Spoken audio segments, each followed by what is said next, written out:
Hi, I'm Tilo, and I'm looking forward to this Kata story session here.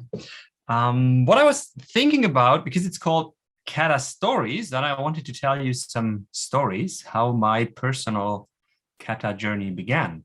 So that's quite a way back when I was plant manager here of this very nice local plant at the German power tool manufacturer.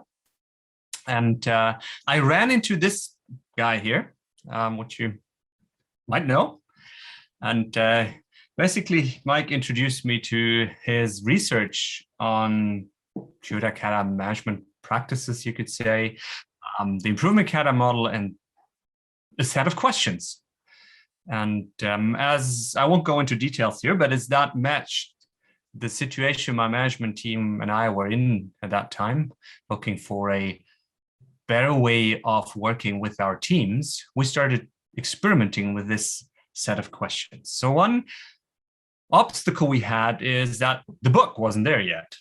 So that's way back. And of course, the Kata practice guide wasn't there yet. So there were no recipes. And what I would like to share with you today is a couple of mistakes we made or experiments we did and what we learned from that.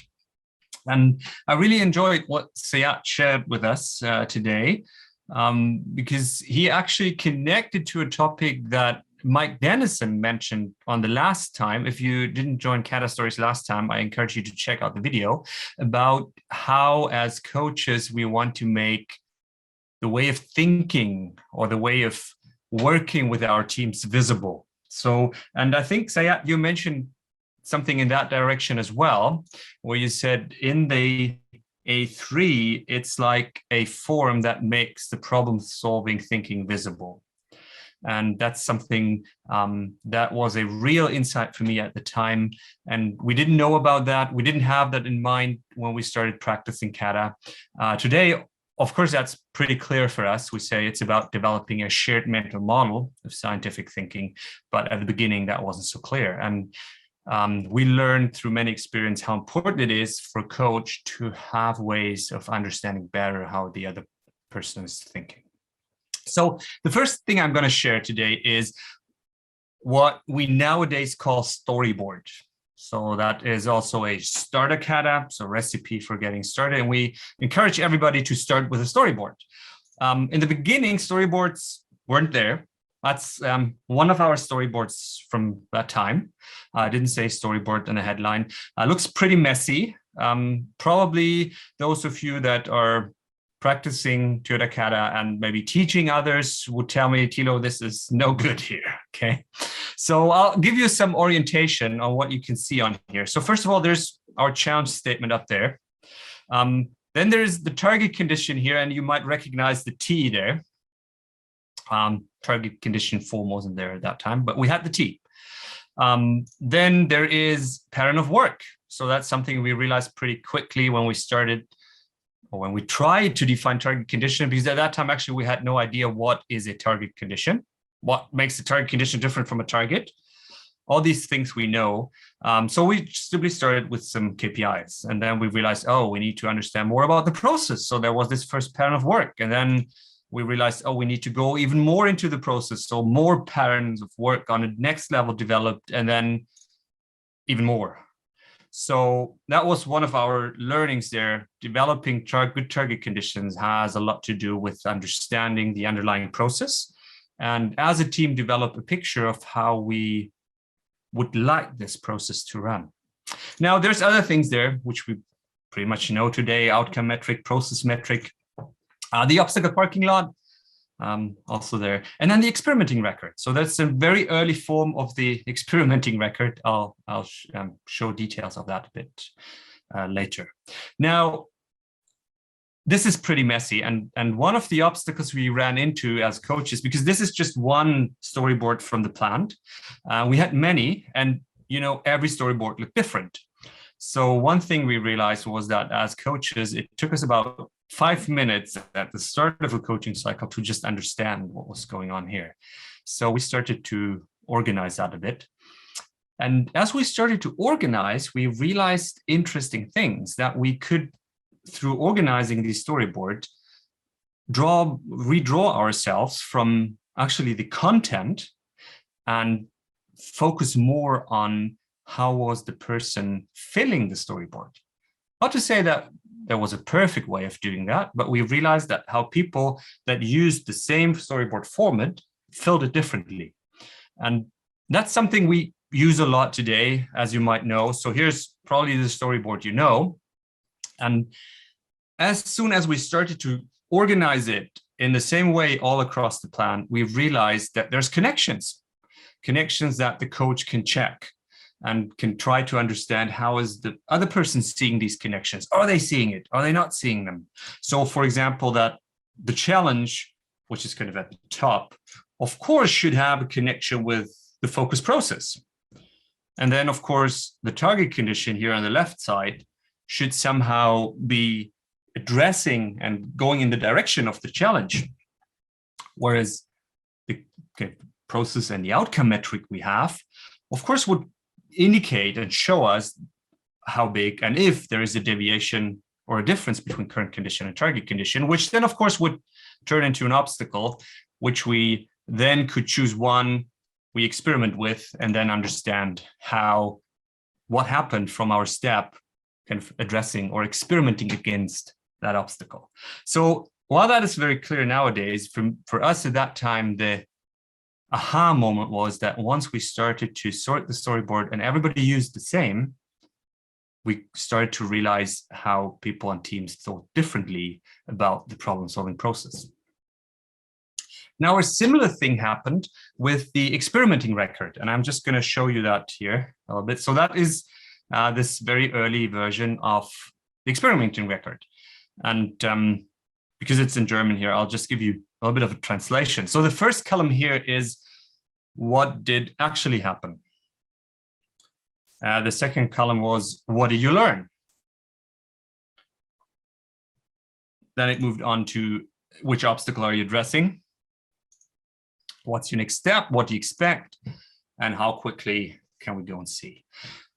So once we started to use these same experimenting records, we also started to see thinking patterns. So as you probably see here in the second column here, what did you learn? There's a lot of fields missing here. So when I pulled that picture out again, I remembered our discussion from that time. And we realized that people kind of check what actually happened from their step. And you also see the answers here are quite short. Something like, it didn't work. So what did you learn? Well, I learned it didn't work. And then beginner coaches might have moved on. So what's the obstacle? Well, it's still the same. So what's your next step? I'll try something else. So we started to see these thinking patterns in the experimenting record. And that kind of helped us to evolve our experimenting record more to a form that you might know today, where it's kind of sorted in these columns. So what we did at that time, after understanding that the experimenting record could help us to understand how people were thinking, we said, okay, so we're going to put the experimenting record in an order that it helps us to see even clearer how people are thinking. So that's why we started with current condition in the front column. And we said, well, the obstacle we put in there should have an impact on this process metric. Then our step, of course, should address the obstacle, and our expectation should somehow link to the obstacle. If we do A, what will happen to this obstacle? And then I think pretty clear afterwards, when we talk about what did you learn, what we explain should match the step we defined, and then we should compare. What did we expect really happened? And actually, that experimenting record helped us to learn more about the deepening questions we nowadays use about the kind of the step you did. So what was your step? What did you expect? What did really happen? What did you learn? Which weren't there at that time. So basically, what my aha moment here was that through kind of structuring the way people were documenting what they were doing, we got a lot easier. It made it a lot easier for us as coaches to understand how they were thinking. Now, you might have seen, and I'll just, as my last kind of lesson learned here today, you might have seen this little round circle up there on the storyboard. And I just want to quickly share what that is. Now, when we started to work with the questions, the role of the second coach wasn't there yet. So basically, myself and my management team were just using the questions and trying them out and experimenting with them. And actually, we didn't really realize what we were doing to people by asking these questions. And then after a while, we said, well, we need to probably check how do people like it that we're asking these questions. And a very interesting thing happened, and that was that a lot of teams said, it helps me. It makes conversation a lot more, easy because I know what questions are coming. And there was one team that said, no, I hate it. It's, these questions are pretty dumb. And it finally dawned on me that, well, in order to find out what the difference was, we need to observe each other, kind of a second coach, to see how we were using these questions. So anyways, I don't want to go too deep into that, what happened there, but it sparked the second question. And that was the question for us, what are we actually doing with people when we ask the 5 questions? I don't know if you've asked yourself, what do you do to people if you ask them every day the same question? What happens? And well, at the time we also started, Mike actually asked me, so what's your picture of the improvement kata? So we started drawing a picture of the improvement kata, which I will show to you. So the picture that you saw there on the board looks like this. I made it a bit clearer here. So what we did our own picture of the improvement kata, and you'll recognize the 3 elements here. And then the 4th, of course, experimenting towards the next target condition. So with every experiment, you get a new actual condition. So let's call the initial condition, or the starting condition, initial condition, the challenge there. I want to focus here on that circle, because that was a question we had. How is that actually working when we do these experiments? And we came up with that little drawing for ourselves.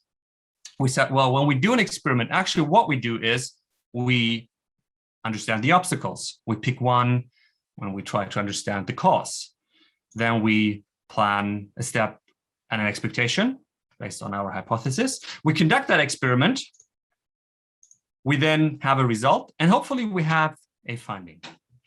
Now, while that might look very simple, and Sayat, you mentioned the problem-solving thinking you're taking along, what we realized afterwards is that actually this improvement kata cycle exactly matches the questions. So let's have a look here. So if you ask question 1, we're actually asking about the target condition. Question 2 is about the actual condition. Question 3 is all about obstacles, focus, and cause. Question 4 is about what's your hypothesis, what's your step, and what do you expect. Question 5 is then, of course, how quickly can we go and see, which is all about conducting the experiment. And then when we meet again, actually coming back to question 2, so what did you learn? What's the result? What's your finding? And basically what we realize is, well, if we repeatedly ask these 5 questions, this is the model that hopefully eventually will develop in people's brain. So basically, for us, that was kind of the aha moment. Hey, we're asking these questions in order to develop a shared mental model of scientific thinking. And just in closing, just quickly, what that helped us to see is how there are behavior patterns. For example, one pattern is that people, instead of taking that half circle on the right, directly go from 2 to 5. That's what I call the just do it pattern. Okay, this is our situation. This is what we do. Or, for example, people kind of cycle between 2 and 4. That's like, do some more. Like, what did you learn from your last step? What didn't work? What's your next step? I'll do something else. So what did you learn? It didn't work either. So we started to see pattern in this circle.